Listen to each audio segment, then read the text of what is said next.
Mesdames et messieurs, très ravi de vous retrouver une fois de plus dans votre émission Actuel Média vous donne la parole. Une émission dans laquelle nous invitons les leaders politiques des associations afin de discuter sur les questions qui rôdent autour de leurs associations ou leurs partis politiques. Dans le cadre de la Journée internationale de la sensibilisation à l'albinisme, nous avons invité 2 membres de l'association malienne pour la protection des personnes atteintes de l'albinisme. À ma droite, je suis avec Mariam Keita, elle est la formatrice slameuse. Et à ma gauche, je suis avec M. Aruna Diallo, le secrétaire chargé des affaires sociales et culturelles. Pour nous suivre, vous pouvez vous abonner sur nos différentes plateformes, à savoir Facebook Actuel Média, YouTube Actuel Média ou sur notre site internet www.actuelmedia.net. Bonjour madame. Bonjour. Bienvenue à vous. Merci. Alors, quels sont vos mots de bienveillance à l'endroit de nos téléspectateurs? Ok. Je remercie vous d'abord. Oui, merci. Et je remercie Actuel Média aussi d'avoir nous invités sur le plateau. Actuel Média vous donne la parole. Bismillah. C'est... Alors, monsieur Diallo, bonjour à vous. Oui, bonjour. Et bienvenue. Merci. Quels sont vos mots de bienvenue à l'endroit de nos téléspectateurs? D'accord. An bɛ an lajɛbaga bɛɛ lajɛlen fo k'aw yɛrɛ fo a ka wulikajɔ la walasa association ni parti politiques mɔgɔw bɛ faamuyali minnu kɛ ka se ka o tiɲɛ da u ɲɛ kan wa se ka tiɲɛ dɔn cogoya min na an b'a fɔ a ko baara ɲuman in na. O diyara n ye. Aw yɛrɛ ni ce aw ka déplacement la. D'accord. Pour commencer, nous allons Amé walawalali ke an filɛbagaw ye. Qu'est-ce que l'albinisme d'abord? D'accord.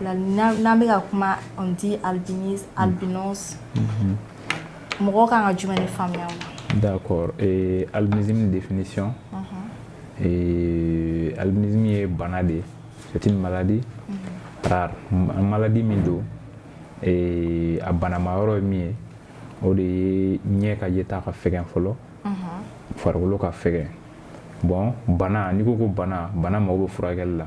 Bon, ɲɛ ka yeta fɛgɛyali o bɛ furakɛ ni verre de. Farikolo ka fɛgɛya o bɛ furakɛ ni crème solaire de. Maintenant, ni ko albinisme ye manque de mélanine de. Manque de mélanine. Jeli composant dɔ de don. O de tanya bɛ farikolo la ou bien a dɛsɛ dɔɔni bɛ yen mais ale a ma caya kosɛbɛ. Mélanine de bɛ fari colorer ka kɛ finman ye. I bɛ t'a sɔrɔ n'i ye fɛgɛw ta k'a lajɛ i bɛ t'a sɔrɔ u couleurs tɛ kelen u couleurs variélen don. Maintenant i bɛ t'a sɔrɔ mélanine dɔ bɛ dɔ la mélanine foyi tɛ dɔ la. Bon o de ye mélanine ka baara ye. Maintenant o mélanine ka baara de nana ni farikolo fɛgɛya ani ɲɛ ka yeta ka dɔgɔ. O de la mɔgɔw b'a fɔ i ye fɛgɛ ɲɛ min ka yeta ka fɛgɛ. Bon, ale comme ko bana do. Oui, bana de do. Daɲɛ de do wa ou bien fɛn dɔ de b'a provoquer? Bana min do, c'est une maladie héréditaire. C'est héréditaire. C'est héréditaire. O de a bɛ bɔ descendant dɔ de la ka na. Maintenant i bɛ t'a sɔrɔ a bɛ fa yan fan soit a bɛ ba yan fan. Parce que an bɛ to k'a ye kuma dɔ la i b'a sɔrɔ den dɔw bɛ yen nɔ a t'u fa la a t'u ba la. Mais i bɛ t'a sɔrɔ a b'u mɔkɛ a b'u mɔkɛ la. I bɛ t'a sɔrɔ a tun bɛ ba mɔkɛ la. A tun bɛ fa mɔkɛ la. Bon, de fait que trace bɛ olu fila bɛɛ jeli la. Mais olu fɛnɛ c'est probable. An n'a ma développer olu la. A bɛ se ka développer olu fana den dɔ la. Olu fɛnɛ den dɔ la exactement. Voilà, a b'o cogoya de la. D'accord. J'espère que faamuyali caman sɔrɔ. Oui. Mais o t'a bali Mariam i bɛ dɔɔni far'o kan. Ne ɲininkara ko albinos ye fɛn min ye i bɛ se ka mun fɔ an ɲɛna an bɛ mun faamu. Ok, comme Aruna bɔra k'a fɔ cogo min na sisan, c'est une anomalie. Donc manque de mélanine de don. Mélanine ka baara ye i n'a fɔ a y'a fɔ cogo min na a bɛ ɲɛ coloré a bɛ kunsigi coloré poil ninnu a b'olu bɛɛ coloré a bɛ farikolo fana coloré. Donc o manque min bɛ anw na walima a fitinin min bɛ yen anw na n'a tɛ se ka fari coloré o de bɛ na ni farikolo jɛya ye kunsigi couleur bɛ kɛ dɔ wɛrɛ ye a bɛ kɛ blondé walima a bɛ kɛ couleur wɛrɛ ye o de ye albinisme ye. Mais ni tile bɔ maa mɛn fana ko ni bɔra tile kɔrɔ k'a bɛ jɛn a ye crème solaire ko kuma fɔ n'o ale dama cɛ o n'a se t'i ye n'i bɔra a bɛ mun kɛ la. N'i bɔra tile kɔrɔ ka sɔrɔ crème solaire t'i la de un a bɛ commencer a bɛ fari bilen a bɛ fari chauffer fari bɛ chauffer a bɛ bilen donc n'a bilenna i b'a ye bilen ni bilen dépassera a bɛ tache noire bɔ dɔw b'a fɔ ni limɔgɔ de y'i sigi i ye fege la a bɛ tache noire bɔ a la a kan ka taa o si tɛ tile dɔrɔn ka tile ka effet dɔrɔn de bɛ tache noire bɔ i ye fege la donc a bɛ kɛ tache noire ye farikolo bɛ ja a bɛ pɛrɛn-pɛrɛn a bɛ na ni joli misɛnnin ye joli misɛnnin ninnu n'olu nana aggraver yɛrɛ a bɛ se ka na ni cancer de la peau. Cancer de la peau. Ok, enfin. Et parlant de votre association, c'est bien l'association malienne pour la protection des personnes atteintes d'albinisme. Oui, oui. Donc, aux associations, d'où vient l'idée de la création même? Ok, l'idée de la création, et auparavant, un bec, mais association fondation Salif Keita de là. Salif Keita. Oui, oui. Maintenant, comme elle est fondation, bon, et comme c'est une dou nana tia ka don ko koro, bon, on a conflit dou nana, bon, conflit à nana ni mouni nana ni conflit parce que on a besoin spécifique de crème solaire. Ya bon, mon chargé le don kasi ka crème solaire distribuer et personne atteint d'albinisme na. Ta soro souvent crème go man beto kana. Donc c'est pas n'importe quelle crème que vous utilisez quand même. Oui, crème de maman. Oui oui, crème go man beto kana. Bon wakati na ningo crème go crazy be no, ta soro stock be no ate bebo. Maintenant fitini be no. Mon kun talen donc c'est ka gestion assurée. Olu kuma ke fere fende. Mi crème fere. Ka den a fere. Ou bien on va fo an a yefige muso we parce que mun ko charger no la yefige kunte.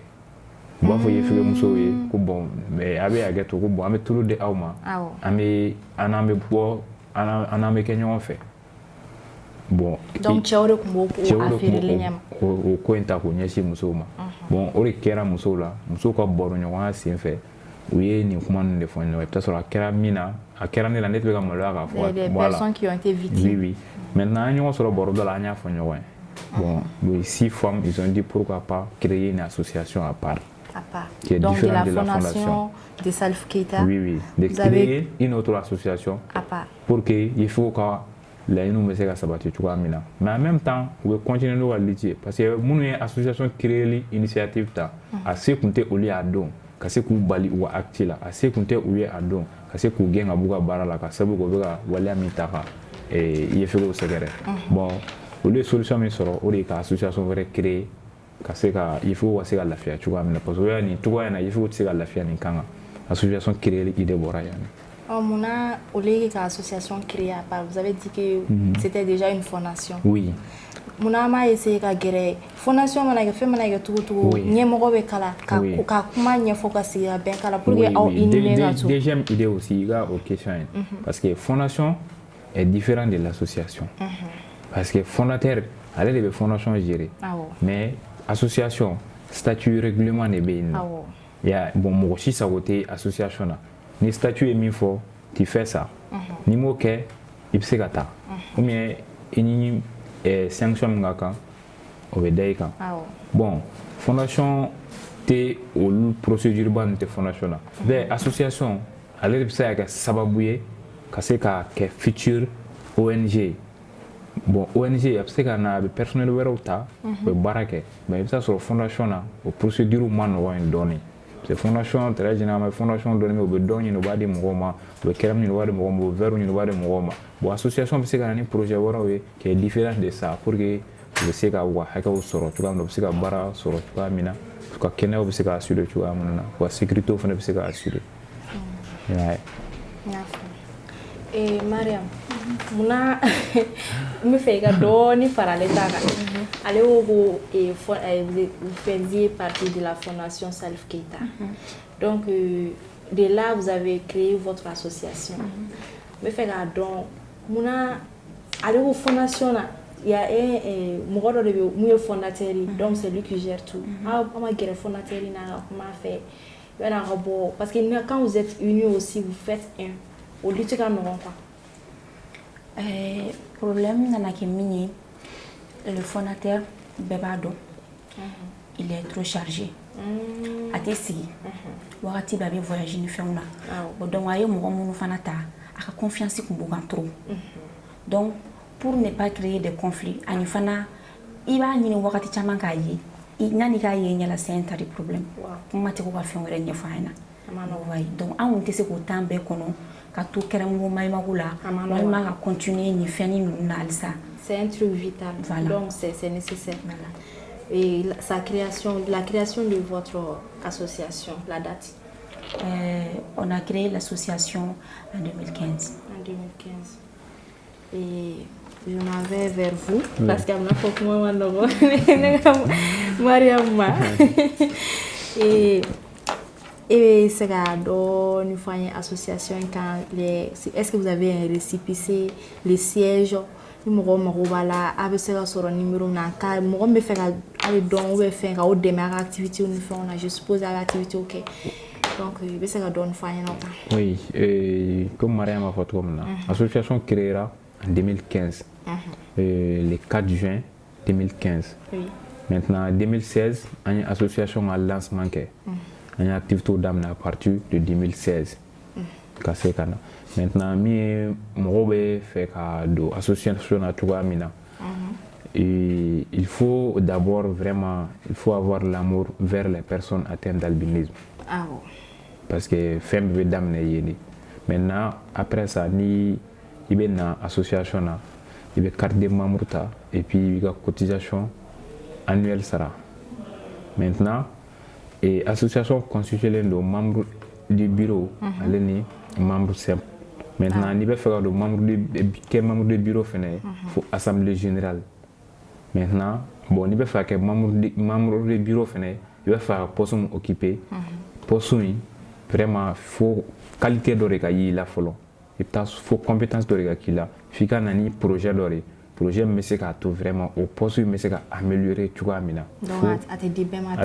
il faut mériter. Il faut mériter. Voilà. Bon, au bureau constituer les mots chocolat. Il va faire deux carte des membres obligatoire. Maintenant, association, il va faire association siège en flène Bougiba qui fait. Il sera Bougiba qui fait au conseil de lutte contre le sida. Il sera au Daïra là droit, troisième carré et à droite première porte en bien. Il va faire un assurance c'est quand on 76 03 96 20. 76 03 96 20. 96 20. Oui. Oui, numéro. Il va faire un assurance numéro. Mais il y a sur occupé le dos. C'est 74 92 22 66. 74 92 22 66. 22 66. C'est au numéro fanawele. Les numéros flawele. Tu as la fait explication sur l'état secrétaire sur un nom. Alors ça allait placer à l'ouverture au Dima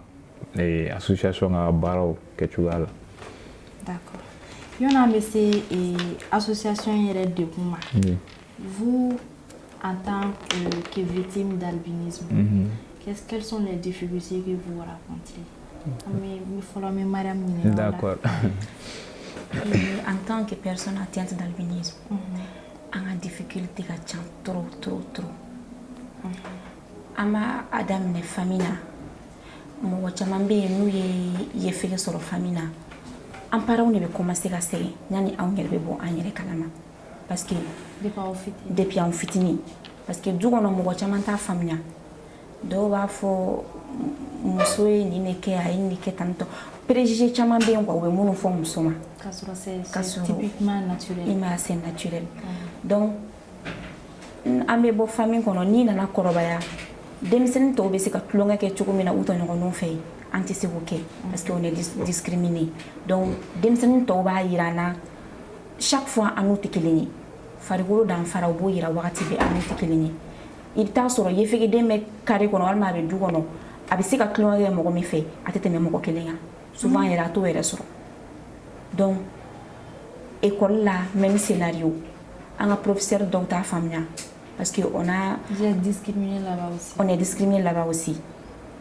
Donc problème en a ko manogo donc ali nambe n'y fait table de camp ni verbe là avec tout ça en table amano anya chine me worom ma me se godoroni mais côté ni côté figa to wa déplacer ka tala jagana sigi ya sebe Oui, vous voyez. Donc, à mon professeur bêta supporté. Et camarade fana be wuli iba nyama ibini jwa nyama finalement e ka nga kalange chugumina wala sani to ba bla ni ibe décourager chama me décourager wa bla chama be continuer mais ou deme na ubisi ka donia mi soro ou to soro parce que o ma deme donc o ya nga difficulté chama ni kalana na ba ni ina na diplôme soro ki bina barada ne o kelendo parce que ou be jo ila ika compétence ou ti dala nyago bila itna se nga barake donc chaque fois il discrimine les nedo chaque fois il discrimine difficulté courant de bi ni wora étape de la bina étape de la mais à chaque fois il y discrimination de soroni mais ola et rebe comment toi tu t'y prends bon au début nani ne kunga fin chaman don ne kungere ne fana yu ni den kerefe ne kun den kerefe ne kun te gere mo la récréation me bon men kelena so nkele me do chambre kono menda nte gere mo koshila mais ne nana yi ota solution yi nana continuer tento kana se lycée là nga prof d'informatique yere o ya kena jusqu'à présent je n'ai pas eu le courage ka informatique kala ordinateur sereni nga do verbe ne nyala mais avec tout ça ne bi awole kerefe ni maluana quoi no fo monsieur ni nyantala re ako maduno la mariam tiena ne te se ka solution yi tala blé verbe bi nyala mais au belay ba fo ke nyantala ne te se ka solution kala solution tenebu donc a tona na tuti kuma do la mena cours la kuma do la ba chômer anana tuti fone na blaire ni informatique la peu catégoriquement ni décourager là jusqu'à présent mais université la mais informatique encouragé battre na moi parce que il y a problème et pourtant je sais dans les jours à venir ma gobena joala mais na tla obligé à formation vous voyez donc ni be ko fe ne yere nana yi den kere fete a solution yi ne ga se ga nyere valeur don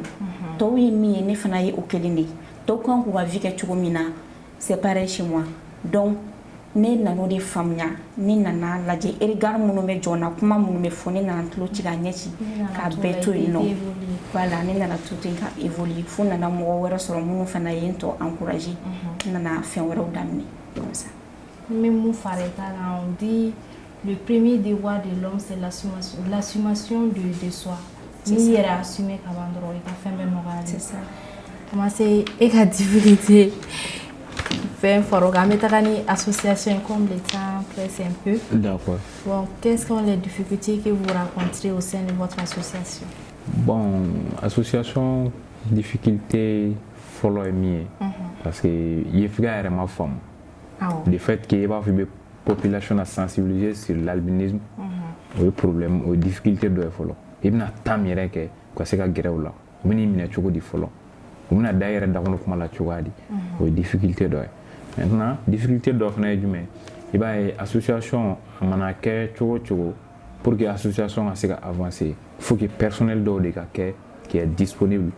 parce que baraka tout le temps pour l'association ben tasoro association ga cotisation o tese ka ko luka charger ou supporter bon il faut financer les o tese ka quoi maintenant il faut des moyens pour que ça vraiment la motivation de pour que vous courage sur le chemin que la lutte continue bon au final difficulté de l'association difficulté de faire du ni vraiment ni ambo ou la ni wati la baina o de yefike musulman au cas et furuko difficulté de anka parce que chama ni mbena auma ko be fait ka yefike furu bon an ka laɲini de ye an ka mamuru tɔw ka kaw ka hakɛ la cogo min na ka se k'u bila u ka hakɛ kɔnɔna la muso ka hakɛ dɔ ye furu ye ka se ka u dɛmɛ u se ka furu sɔrɔ cogoya min na bon an b'a ye ni après u mana mariage procédure bɛ entamé i bɛna ye u kun ka laɲini kun tɛ furu ye an bɔra dɔ ka cas kan tout récemment ale nana yefege furu bon ale y'a furu a ma fɛn fɔ an ye maintenant a nana furu kɛ ko ni a fɔra ale ɲɛna de ko n'ale ye fige furu ko ale bɛ kɛ fɛn ye. Ça ce sont des préjugés. Exactement. Ko n'ale ye fige muso furu k'ale bɛ kɛ fɛn ye. Bon a nana ye fige furu o y'a sɔrɔ moyen min bɛ ale ye une année 2 ans moyen min kun bɛ yen nɔ o bɛ ka diminuer de a tɛ ka augmenter a bɛ ka diminuer de bon ale nana ye vraiment kuma min fɔra ale ye tiɲɛ tɛ n'i y'o ye f'i ka furu ko i bɛ kɛ fɛn ye alors que au contraire de don bon ale nana essayer sisan ka divorce de laɲini ka divorce laɲini donc divorce de senfɛ a y'i da bɔ a ka kuma in fɔ ko ale tun y'a furu ni ne kama vraiment ko tɛ ka se ka ɲɛnabɔ de préférence ale bɛna furusa de kɛ o de b'ale lafiya bon an b'o difficulté o n'a ɲɔgɔnna cas caman de bɛ dɔw bɛna k'u bɛna ye f'i ka furu u bɛna u bɔ don n'u hakili cɛ dɔrɔn n'u fɛrɛl'u ma dɔrɔn u bɛ taa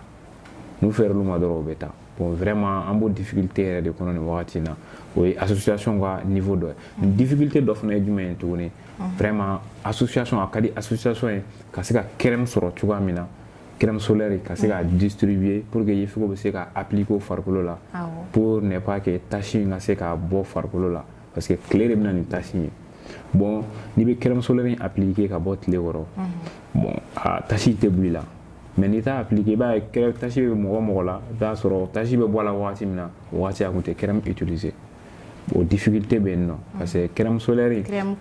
a bɛ bɔ kɔfɛ de ka na donc a tɛ bɔ Mali la a tɛ bɔ Mali la an bɛ ka essayer de sisan ka se ka local dɔ dilan Mali la bon an bɛ ka local min fana dilan i b'a ye matière première min bɛ kɛ ka dilan o sɔrɔli man nɔgɔn partenaires b'a financer sur une durée bien déterminée u b'a financer wagati dɔ de kɔnɔ bon i b'a taa sɔrɔ olu bɛ fond bila disposition na ka se ka crème solaire fana produit o fond ka dɔgɔ i fɛ ka ca an ye collecte de données kɛ 2020 Mali yɛrɛ kɔnɔ an y'a ye an sera ka min sɔrɔ 1100 et quelques au 2020 maintenant 2022 an yɛrɛ min enregistré n'o ma don collecte de données la a bɛ taa 200 et poussière la parce que à travers la collecte de données an ye mɔgɔ caman ye an ko ladɔn parce que an kun b'a message véhiculer ORTM ni CND ni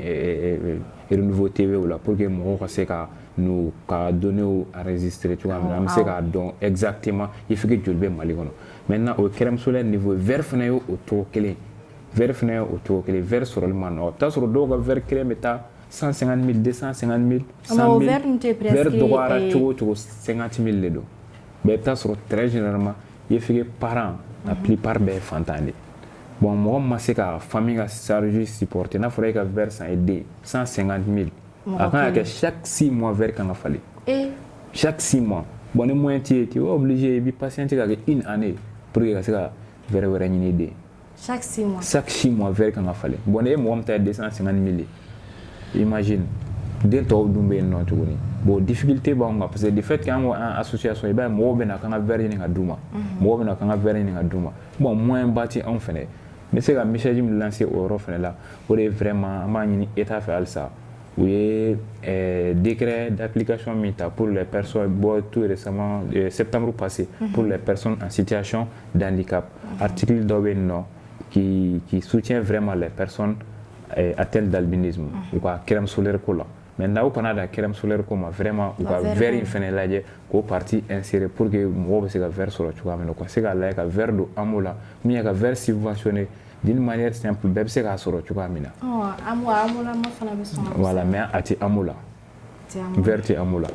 crème solaire fɛnɛ a tɛ AMO la i est obligé i bɛ taa san i bɛ taa sɔrɔ crème solaire dɔw bɛ yen nɔ a bitɔni fitini i bɛ taa san 15 jours a bɛ ban i bɛ taa sɔrɔ min bɛ san 15 jours n'a bɛ ban i bɛ taa sɔrɔ a bɛ taa fo 22 500 30 000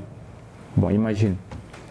vraiment c'est pas facile voilà an bɛ wele-welebada de bila vraiment état k'an dɛmɛ pour que an bɛ se ka matière première ninnu sɔrɔ cogoya min na ka se k'a dilan ou bien ni u bɛ se ka partenariat ɲini kɔfɛ jamanaw fɛ minnu b'a produit u ka se ka an fournir an ka se ka bila au même niveau que les autres pays.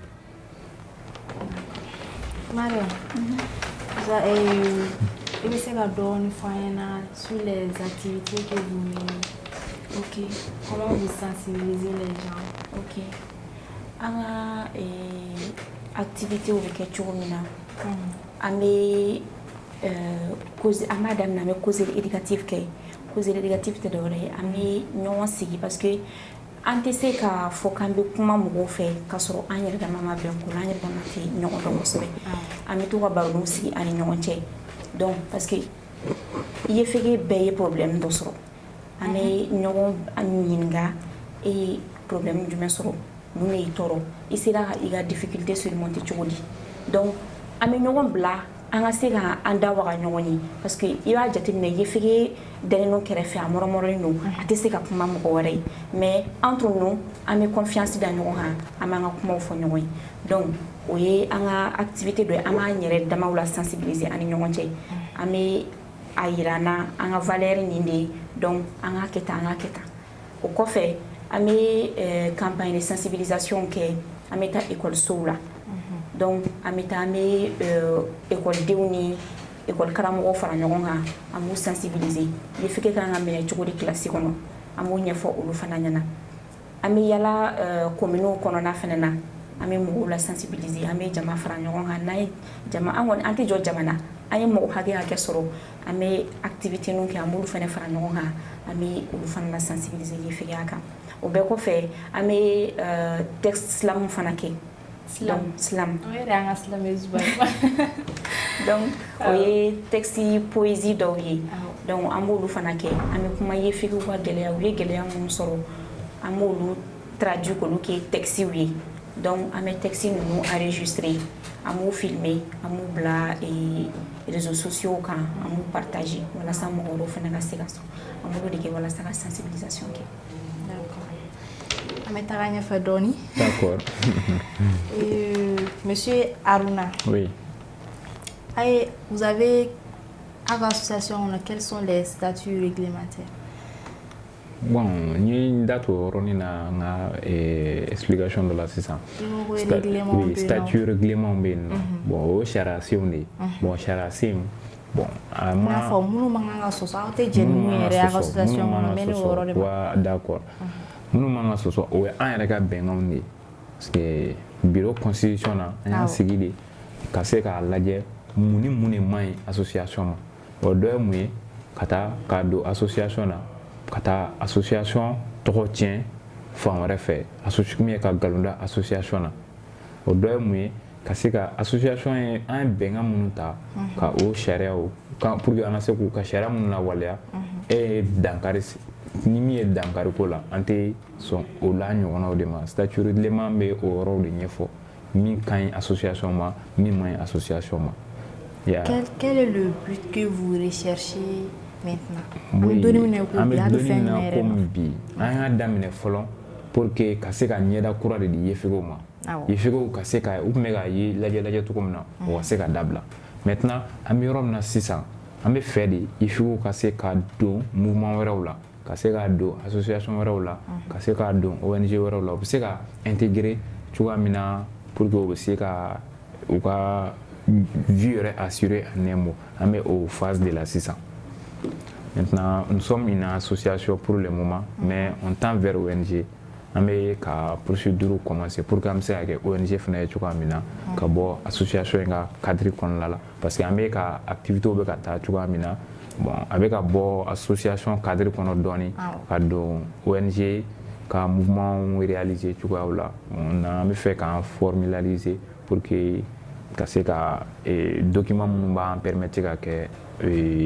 ONG mais ka o procédure commencer. Parce que ni ONG fana do exactement, elle fait considérer les noms plus que l'association. Bon en tant que ONG, ta sur financement do ben non, ou sur le kan no ka teme association kan. Association financement limité les noms, association a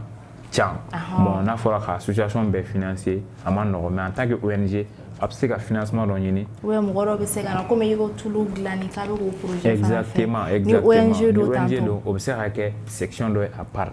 En fait, c'est que ça sera mon banchela, slammer au banchela, pourquoi pas une section de créer pour les slammers. Parce que au final, c'est que ok, ou quoi barada, nous mettons production, le c'est que ok, ou quoi barada, ça sera mon dowe non et art de cadolier. Pourquoi pas la section de créer, parce que au final, que barada.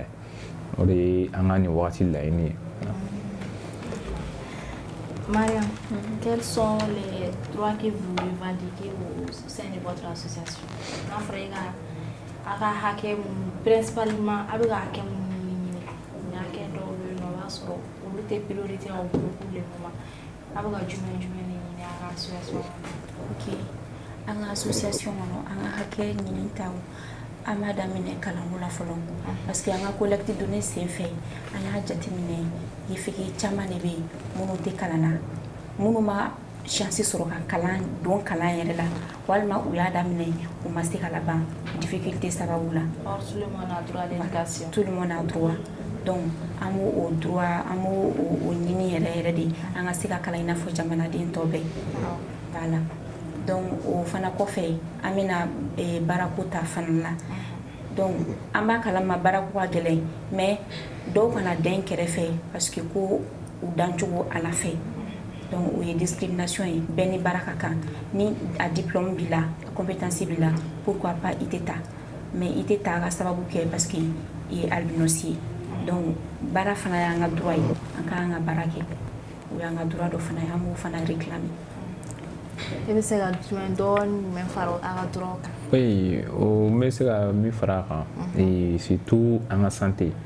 parce que vraiment faut que kɛnɛya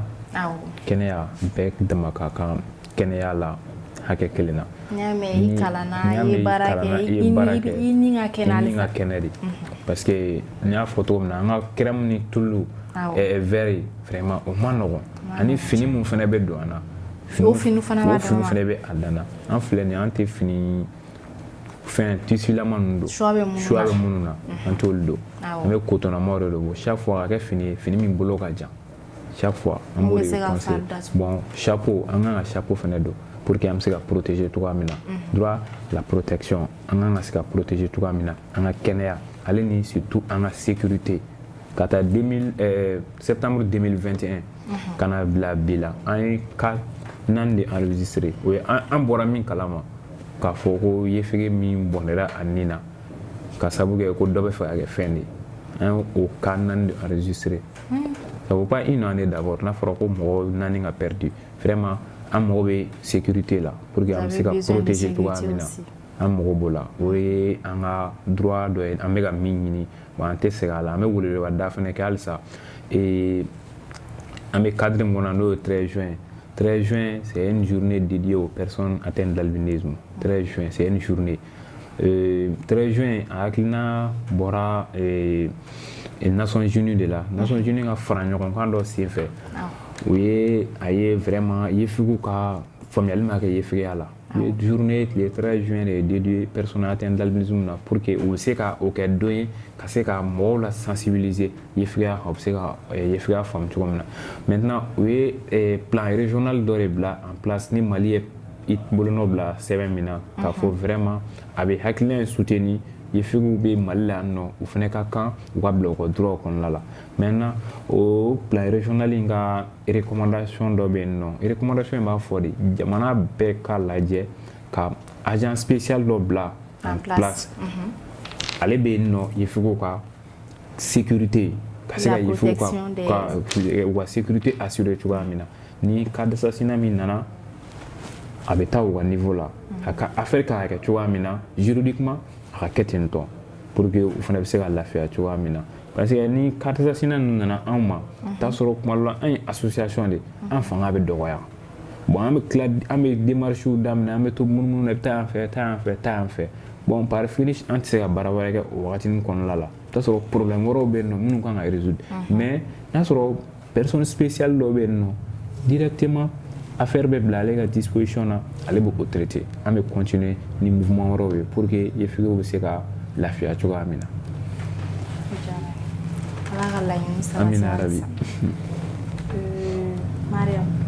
quelles sont les activités que vous menez afin de sensibiliser la population? Il y a activité jumɛn yɛrɛ bɛ yen mun na a bɛ caman sɔrɔ mun bɛ se ka kɛ u bɛ se ka faamuyali sɔrɔ albinisme yɛrɛ la mun na u bɛ se ka les personnes qui sont victimes u gɛrɛ u yɛrɛ la ka se k'u dɛmɛ a bɛ se k'u lasɔrɔ cogo di comment vous y prenez? Ok, an ka o activité dɔ bɛ yen an b'o wele ko Inédit Albinos Show. Inédit Albinos Show. Donc ɲɛnajɛ de don mais ɲɛnajɛ in sen fɛ an bɛ sensibilisation caman kɛ ɲɛnajɛ in sen fɛ an bɛ balontan kɛ yefegew ni mɔgɔ finmanw ni ɲɔgɔn cɛ donc an bɛ club slam sigi an bɛ an ka silamɛ ne yɛrɛ sera ka silamɛri minnu former association kɔnɔ an b'u wele u bɛ na sur scène u bɛ u ka textes fɔ donc o bɛɛ kɔfɛ an bɛ défilé fana kɛ Miss Mystère olu fana bɛ défilé kɛ défilé kɔnɔna na u bɛ fini minnu don fini ninnu de b'a yira an ka kan ka ni fini genre ninnu de don pour que an ka se ka protéger ani Miss tɔw tɛ kelen ye donc temps de discours fana bɛ yen o temps de discours kɔnɔna na u bɛ kuma mais u ka kuma u ye sensibilisation de u bɛ kuma u ye gɛlɛya minnu sɔrɔ u bɛ kuma u bɛ ye fege ka beauté yira voilà u bɛ kuma u b'a yira ani bɛɛ k'a la valoriser u bɛ mɔgɔw sensibiliser o kɔnɔna na an bɛ se ka mɔgɔ caman sɔrɔ an bɛ mɔgɔ caman yɛrɛ sɔrɔ an ka festival o kɔnɔna na an bɛ mɔgɔ minnu na sensibiliser bon fana an y'a ye a bɛ ka résultat kɛ parce que à chaque fois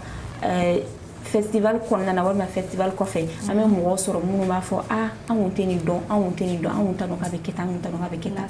donc o b'a yira ko an bɛ ka avancer quoi. Mais au festival in fana a fond comment gɛlɛya i n'a fɔ a financer ko ni dɛmɛbaga jɔnjɔn tɛ yen. Bon an b'o question na tɛmɛ Aruna ka bɔ. Ok monsieur Aruna bon e bɛ comme ne ma aw ɲininka o la a ka partenaire parce que ni n tun y'aw ɲininka o la an tun se k'o fɔ a ka partenaire minnu b'aw dɛmɛ a ka activité ninnu na. Vraiment an ka partenaire k'a daminɛ depuis an ye baara daminɛ fo sisan an bɛ programme Voici fo kosɛbɛ parce que ale ye programme ye min nana programme quoi oui programme oui Voice c'est Voice oui programme dɔ de don a nana Mali la 2017 parce que an kiri na 2016 2017 a nana Mali la maintenant ale ka laɲini ye mun de ye ka se ka mɔgɔ minnu bɛ yen nɔ ni u kumakanw lamɛnnen tɛ ka se ka fɛɛrɛ bila sen kan olu kumakanw bɛ se ka lamɛn cogoya min na bon o jɛkulu cɛla yefigew b'o cɛla yefigew kumakan lamɛnnen tɛ maintenant olu y'an dɛmɛ kosɛbɛ fo ka na se bi ma jusqu'à présent an b'u ka projet dɔw kan pour que halisa mɔgɔ minnu kumakan lamɛnnen tɛ kumakanw bɛ se ka lamɛn cogoya min na an n'u ye baara caman kɛ inédit yɛrɛ an ye a première édition kɛ maintenant an y'o kɛ vraiment difficulté caman sɔrɔla o kɔnɔ parce que an y'an bolo don an kun an bɛ boli an bɛ taa ministère la an bɛ taa direction na an bɛ taa commerçant fɛ yen nɔ pour que an bɛ se ka inédit première édition kɛ maintenant deuxième édition Voici nana ale ko hali n'ale ma se k'a bɛɛ financer ale bɛ dɔ financer ale b'a seko kɛ maintenant o y'an dɛmɛ kosɛbɛ pour que an ka se ka inédit kɛ fo ka na bila 4e édition na maintenant an bɛ ka 5e édition de magɛn sisan 5e édition maintenant an ka partenaire dɔ fana ye FHI 360 FHI 360 vraiment ale fana y'an dɛmɛ pour que an ka se an ka campagne de sensibilisation dans les différents établissements scolaires ka se ka taa école la en même temps ka se ka école maître former yefeya kan ka se ka agent de santé fana former yefeya kan ka se ka agent de sécurité ka se k'olu fana former ole ka projet kun base ye formation de ka se ka mɔgɔw la former fana y'an dɛmɛ kosɛbɛ Lamu Mali ale fana ye jɛkulu dɔ ye an ye olu dɔn Tumani Jabate ka partenaire dɔ de don maintenant olu ka baara de ye ka se ka mɔgɔw dɛmɛ u ka se ka film kɛ cogoya min na maintenant bon an n'olu ye baaraw kɛ ɲɔgɔn fɛ an n'olu ye film dɔw tourner ɲɔgɔn fɛ o film yɛrɛ résultat kɔfɛ tuguni an ka programme Voici tilara k'an dɛmɛ tuguni an ka tila ka film kelen réaliser maintenant o film kɔni o bɛ spécialement sur l'albinisme film tɔgɔ ye film yefege mais an m'a bila YouTube kan pour le moment oui c'est en Bambara oui a film bɛ an ni centre de cinématographie de y'a kɛ ɲɔgɔn CNCM an n'olu ye film in kɛ ɲɔgɔn fɛ avec l'accompagnement du ministère de la culture fana y'an dɛmɛ kosɛbɛ an ye film yɛrɛ lancement kɛ centre Babemba la septembre tɛmɛnen maintenant an bɛ k'a lajɛ an bɛ se ka fɛɛrɛ mun tigɛ sisan pour que a bɛ se ka bila YouTube kan bɛɛ ka se ka film in lajɛ. O la a bɛ se k'aw ka page YouTube créer. Oui page YouTube b'an bolo. Oui page YouTube bɛ yen nɔ. Voilà bon maintenant an ka partenaire dɔ fana ye Global Fund ale fana ka cɛsirilen don kosɛbɛ pour que ka se ka musolakaw de dɛmɛ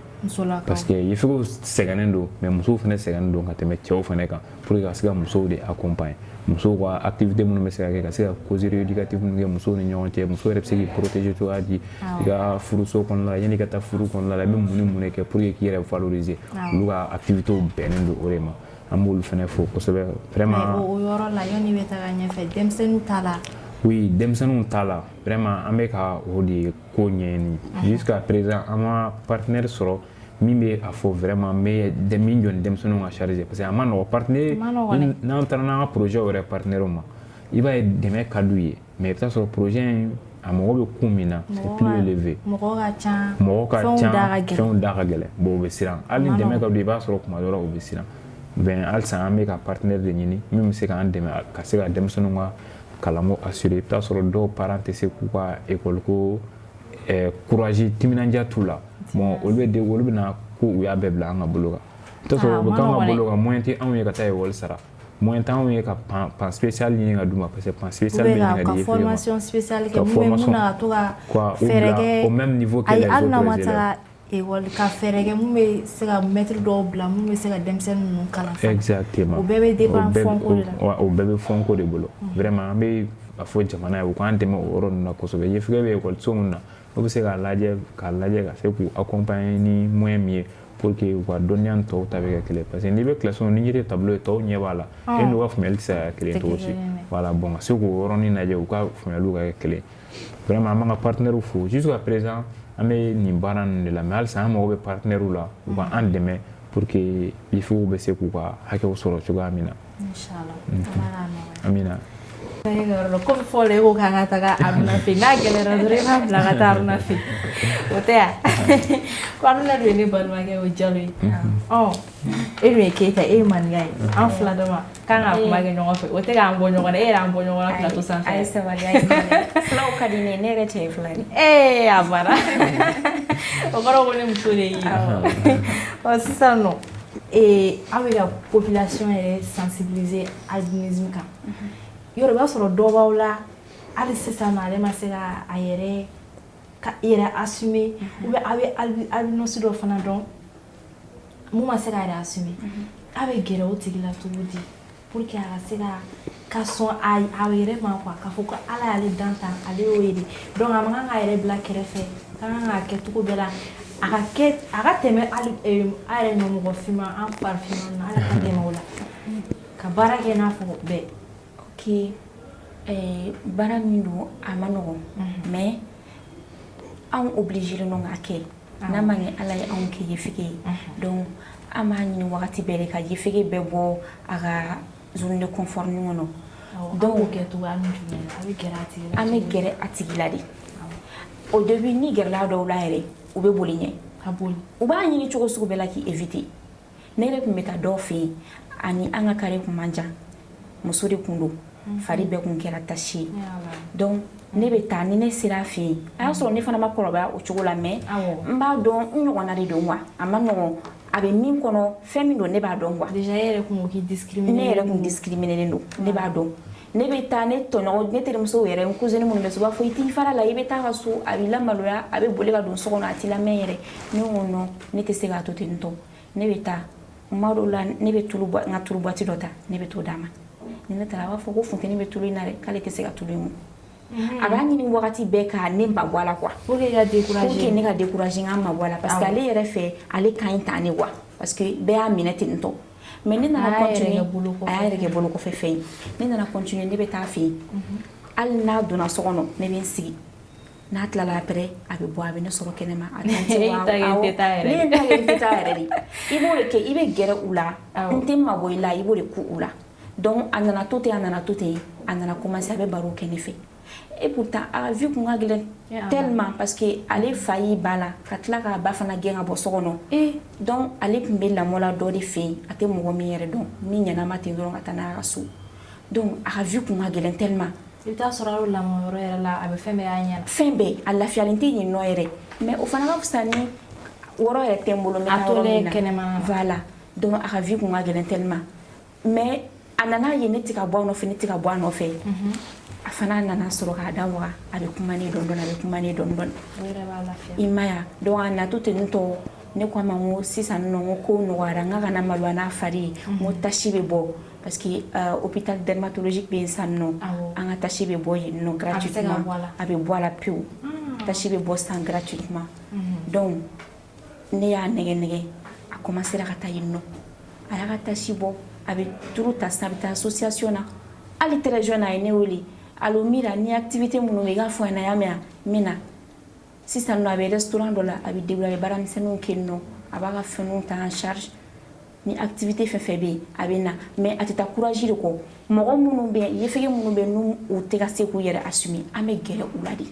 an b'a yira u la ka na i to mɔgɔw bolo an b'u la sensibiliser an bɛ an yɛrɛ ka vie ta k'a ɲɛfɔ u ye comme ça ni i yɛrɛ ta ka fɔ a ye a bɛ confiance da i kan a fɛnɛ b'a ta f'i ye donc i t'a surmonter cogo min na i b'o ɲɛfɔ a ɲɛna o fɛnɛ bɛ kɛ expérience y'a bolo a fɛnɛ b'olu bila en place pour que a fɛnɛ bɛ se ka bɔ a ta kɔnɔ cogoya min na. O tɛmɛnen kɔfɛ est ce que a bɛ suivi k'a tigilamɔgɔ la k'a dɔn k'a fɔ ah vraiment n ye mun fɔ a ɲɛna a bɛ k'a lamɛn dɔɔni a bɛ k'a lamɛn dɔɔni parce que n'i ye mɔgɔ bilasira e ye dan n'o yɔrɔ ma a bɛ se ka kɛ kɔfɛ a bɛ rechuter a tun bɛ dépression kɔnɔna na mais n'i tora ka suivi k'a la est ce que a bɛ to k'o kɛ. An bɛ suivi kɛ parce que an bɛ to ka activité kɛ an ka association na tuma dɔw la an b'a kɛ an ka siège yɛrɛ la tuma dɔw la an bɛ bɔ an bɛ taa parc national la pour que k'a jateminɛ an kumana minnu fɛ n'a y'a sɔrɔ u bɛ ka gɛrɛ mɔgɔw la n'u tɛ ka gɛrɛ mɔgɔw la a caman na an yɛrɛ b'a ye changement kɛra parce que au début u bɛ na hali e ye yefege ale yefege i bɛ ka kuma fɛ a kun birilen de don a tɛ se k'a kunkɔrɔta k'i lajɛ tellement complexe bɛ a tɛ se k'i lajɛ a bɛ maloya i b'u pousser a bɛna yɛrɛ fɔrilen n'o la a ye mɔgɔ caman bari la changer ten tɔ association a bɛna fɔ Aruna bɛ se kuma na dɛ a b'u taquiner surtout an ka jeune homme ninnu a b'u taquiner a b'u bila kumaw la donc i bɛ kuma forcément quoi o activité olu kɔnɔna na an ka o activité an bɛ minnu kɛ parc national ni fɛn ninnu an bɛ sorties kɛ an dama ni ɲɔgɔn cɛ voilà donc a bɛ an bila an bɛ gɛrɛ ɲɔgɔn na minnu bɛ yen n'u ka fɛn bɛ ka évoluer an b'a dɔn minnu fana bɛ yen n'u tɛ ka gɛrɛ yɛrɛ an b'a dɔn donc an b'a jateminɛ an kan ka min kɛ tuguni ni olu mɔgɔw de pour que u bɛ se ka fara mɔgɔw kan a kɔni tɛ taa courage kɔ mais an bɛ gɛrɛ u la yɛrɛ yɛrɛ de parce que ni an m'a kɛ mɔgɔ wɛrɛ tɛna kɛ. O kɔni o ye tiɲɛ Aruna komi a bɔra k'a fɔ sisan ne m'a fɔ dɛ Mariam yɛrɛ de ko kumaba de ka di e donc sisan nɔ projet ba jumɛn de bɛ e Aruna yɛrɛ sisan n'a fɔ k'a fɔ ko e yɛrɛ bɛ fɛ a ka association na projet ba jumɛn de ka réaliser k'a fɔ ka taa. Ni association na projet réaliser le mi mago bɛ min na sisan exactement. A i n'a fɔ dans les jours à venir e tɛ fɛ a ka personnel ou projet pour l'association. Pour l'association. Projet pour l'association vraiment ka se ka centre dɔ de bila en place. Ka centre dɔ bila en place. Oui, centre spécial pour les personnes atteintes d'albinisme. U bɛ former cogoya min na minnu bɛ yen nɔ ni kalan de ka d'u ye u bɛ se ka kalan kɛ cogoya min na minnu bɛ yen nɔ ni métier de ka d'u ye u bɛ se ka métier fɛnɛ dege cogoya min na ka se ka fɛɛrɛ kɛ ka u ye métier mun dege ka se ka moyen bila u ka disposition na u bɛ se k'u ka propre entreprise créer u yɛrɛ ye cogoya min na o de ka di ne ye sisan vraiment ni partenaire min bɛ se k'an soutenir o la o la n'o kɛra dɔrɔn o ye an ka objectif atteindre parce que an bɛɛ bɛ laban bɛɛ ka baara de la partenaire ko in fana ma nɔgɔn voilà déjà a ye caman yɛrɛ fɔ donc an bɛ se ka espérer k'a hali sisan inchallah komi an ka émission bɛ fɛ ka se a kuncɛyɔrɔ ma d'accord donc an bɛ kuma di Mariam ma ale b'a ka kuma an ka labanw b'a fɛ k'a lase weleweleda kan b'i fɛ ka lase an filɛlibagaw bɛɛ lajɛlen d'accord e b'o fɔ an ɲɛna. Ok weleweleda min bɛ ne bolo k'a ɲɛsin an lajɛli jamaw ma o de ye an ka hakilina juguw bila ala ka danni cogo de don an bɛɛ ye kelen yefege wo mɔgɔ finman wo i kɛra mɔgɔ sugu sugu ye n'a ma ɲɛ k'i ye adamaden de ye an ka essayer an ka ɲɔgɔn kun farikolo danfara an k'o to yen an ka ɲɔgɔn dɛmɛ ye cogo jugu minnu b'an bolo k'a ɲɛsin ɲɔgɔn ma an k'o bɛɛ to yen nɔ voilà o de wele ka na bɛ ne bolo ka ɲɛsin mɔgɔ ma. E t'an filɛlibagaw fo wa. Tiɲɛna ne b'a filɛlibagaw fo mais Actuel Media lajɛlibagaw fo yɛrɛ yɛrɛ de ka tila ka Actuel Media yɛrɛ aw yɛrɛ fo parce que ka kumakan di anw ma a ka d'an ye kojugu a ka d'an ye an ka kuma fan bɛɛ fɛ an ka sensibilisation kɛ fan bɛɛ parce que wɔrɔ kelen ko tɛ yefegeya faamuyalen tɛ wɔrɔ si donc n'i b'o kɛ i b'i kan bila ka taa wɔrɔ caman na donc an bɛ foli di aw ma kosɛbɛ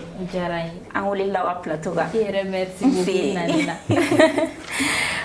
Monsieur Aruna kumakan laban jumɛn b'i bolo ka di an ni an filɛlibaga bɛɛ lajɛlen ma.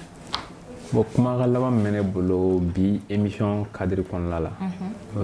o de ye halisa vraiment mɔgɔw ka fara an kan k'an dɛmɛ an ka kunba la mɔgɔ kelen tɛ se ko la fo n'i ko kɔnɔkulu jɛlen de bɛ bin fɔ bolokɔniden kelen tɛ bɛlɛ ta an ka fara ɲɔgɔn kan toujours an ka se ka ɲɔgɔn dɛmɛ baara in na an ka ɲɔgɔn bila faamuyali minɛn kelen kɔnɔna la parce que ko in bɛɛ bɛ faamuyalibaliya minɛn de kɔnɔ n'an ye faamuyali kɛ niveau kelen na an bɛɛ bɛ se ka ko kelen kɛ n'an ye ko kelen kɛ a t'a kun bɔ an ka fɔ ko nin bɛ kɛ an ka baara ye k'a fɔ ko an ka wuli ko ka yefegew ka hakɛ ɲini ni hakɛ dira an ma an tɛ o ɲini bilen an bɛ ko wɛrɛ kɛ ko min bɛ jamana taga ɲɛ bon n'a fɔra bɛɛ ma bila niveau kelen na bon diyagoya don jamana tagaɲɛli baaraw an sen don man la teliya la parce que an m'an ka hakɛ sɔrɔ fɔlɔ bon e min y'i ka hakɛ sɔrɔ e ni e bɛ bila anw ɲɛ bon o man ɲi fɔlɔ anw hakilina ma parce que ni mɔgɔ fɛn dɔ bɛ ka k'i la a bɛ jouer hakili kan mais a bɛ jouer farikolo kan a b'a to i tɛ se ka avancer surtout hakili yɛrɛ de ka jugu komi n y'a f'i ye e ma kalan i ma se ka baara dege i ka kɛnɛya ma sabati i yekota dɔ b'i kunsigi tigɛ yekota dɔ bɛ biɲɛ turu la a ka mɔgɔ bɛ jeli la dɔ b'i farikolo fan dɔ tigɛ ou bien dɔ b'a f'i ma bon a ka di n ye k'i furu a b'i furu o b'i furu sa bon o man ɲi mɔgɔ hakilina ma voilà n bɛ aw fo dante foli min na vraiment a ka courage la parce que bɛɛ tɛ nin hakilina sɔrɔ k'a fɔ an ka mɔgɔ wele mɔgɔ minnu kumakan lamɛnnen tɛ u k'a fara an kan u kumakanw ka se ka lamɛn cogoya min na ka dɛmɛ d'u ma o kumakanw ka lamɛn bɛɛ tɛ o kɛ an bɛ aw fo aw ka o hakilina ɲuman in tali la dante foli min na an yɛrɛ b'aw fo an ka déplacement na parce que bɛɛ tɛ courage sɔrɔ fana ka n'i sigi ka kuma donc foli belebeleba b'aw yɛrɛ ye a diyara an ye. Ni ne bɛ dan sigi an ka bi émission Actuel Média vous donne la parole. Nous étions avec l'association malienne pour la protection des personnes atteintes d'albinisme et avec deux membres qui sont monsieur Aruna Diallo et Mariam Keita. N'oubliez pas de vous abonner sur nos différentes plateformes, à savoir Facebook Actuel Média, YouTube Actuel Média ou sur notre site internet www.actuelmedia.net. On se dit à la prochaine.